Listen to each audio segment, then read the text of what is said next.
They thought they could shame him out of his own land.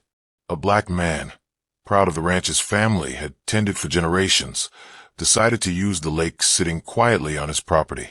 But the moment he launched his small boat, the HOA pounced. They didn't just complain, they called the police, treating him like a trespasser on his own soil. What they never saw coming was his response, because this man carried a weapon far more powerful than fear, and soon, the entire balance of power would flip. How could one decision turn the HOA's attack into their ultimate downfall? It began like any other day on the ranch. The air was heavy with the smell of fresh earth, cattle grazing peacefully across rolling fields, and the quiet glimmer of a private lake that had been in his family's care for decades. For him, the land wasn't just soil and water. It was heritage, a symbol of endurance, of blood and sweat poured into every acre by those who came before him. On this particular day, he decided to take a moment for himself.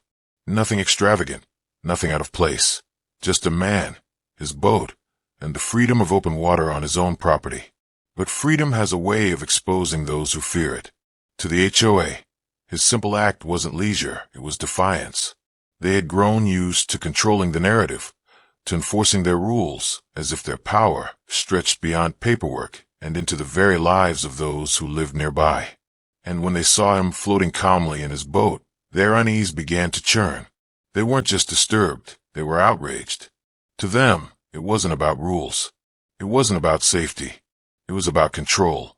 And in their eyes, a black man claiming joy and peace on land they thought they could dictate was intolerable. So they reached for the tool they knew best, intimidation. With a phone call to the police, they set in motion a chain of events they believed would humiliate him, strip him of his pride, and remind him of his place. What they didn't know was that this man was no ordinary target, and their move had awakened something they would soon regret. The phone call was swift, almost casual. To the HOA, it was just another reminder of their influence, an easy way to put him in his place. Within minutes, the quiet air around the lake shifted as police sirens pierced the countryside. Red and blue lights bounced across the water, shattering the calm reflection of the boat that rocked gently in the middle of the lake. Officers arrived as if summoned to a crisis, their presence heavy and intimidating. Neighbors gathered at a distance, some curious, others smirking, waiting for the spectacle to unfold. To them, this was entertainment, watching a man stand accused for nothing more than enjoying his own land. The officers barked questions from the shore, their tones sharp, demanding. Why was he there? Did he have permission? Who owned the lake? Each question cut deeper, a reminder that in moments like this, truth didn't matter, perception did. He explained calmly, firmly, that the land was his, the water was his. Generations of his family had worked for it, fought for it, bled for it, but still, the suspicion lingered in their eyes.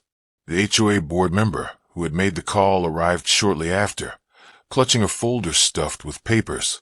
She waved them with righteous fury, claiming violations, bylaws, and fines. To her, his calmness was infuriating. She wanted fear, submission, but all she saw was strength. And that strength only made her angrier. They threatened citations. They threatened to seize property. They even threatened to escalate charges. Each word carried the weight of arrogance, backed by years of unchecked power. It was more than harassment. It was a public attempt to break him. But what they didn't realize was that every insult, every false claim, was being documented. He stood firm, letting their words dig the hole deeper. While they believed they were writing his downfall, they were unknowingly building their own undoing.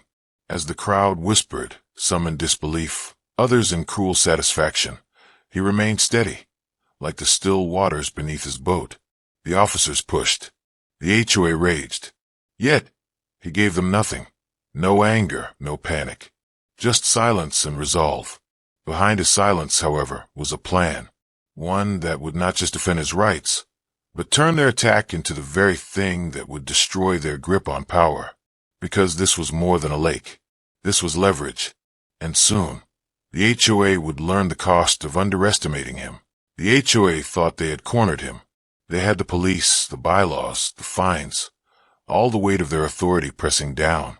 To them, it was only a matter of time before he gave in, signed their papers, or walked away in shame.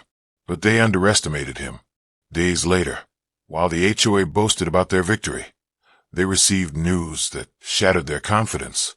The man they had tried to humiliate had quietly gone to the county records office, and there, he revealed a truth they never saw coming.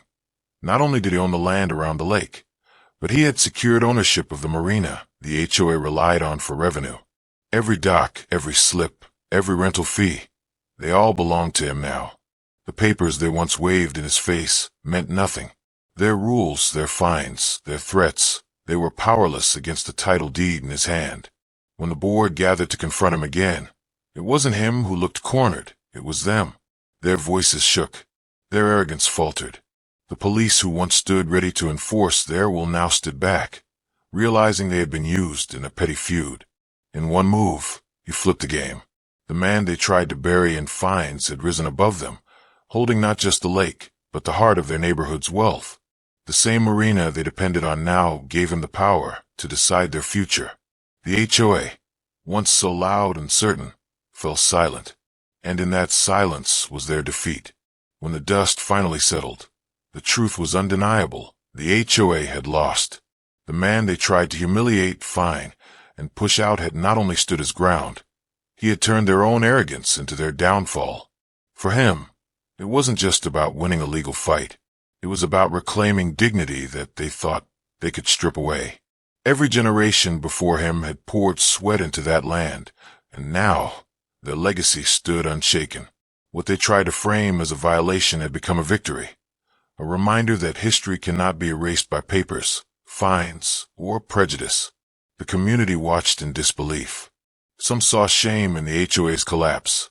Others saw justice in its purest form. But for many, it became something greater, a story of resilience. A story that said no matter how strong the system seems, truth and persistence can rewrite the ending. And yet, beyond the victory was a haunting reminder. How many others had faced the same cruelty without the chance to fight back? How many voices were silenced, families broken, and legacies erased because power was abused? His triumph was extraordinary, but it should never have been necessary. This is where the story becomes more than just his. It becomes ours. A reminder that injustice anywhere is a threat everywhere. A call to question, to challenge, and to refuse to stay silent when power is abused. Because in the end, his fight wasn't only for land. It was for dignity, for respect, and for the truth that no one, no matter their color, should have to prove their humanity. And maybe the real question is, how many more stories like this must happen before change finally takes root? If you believe stories like this must be told, then stand with us. Like, comment, and subscribe. Because every voice that refuses to stay silent brings us one step closer to justice.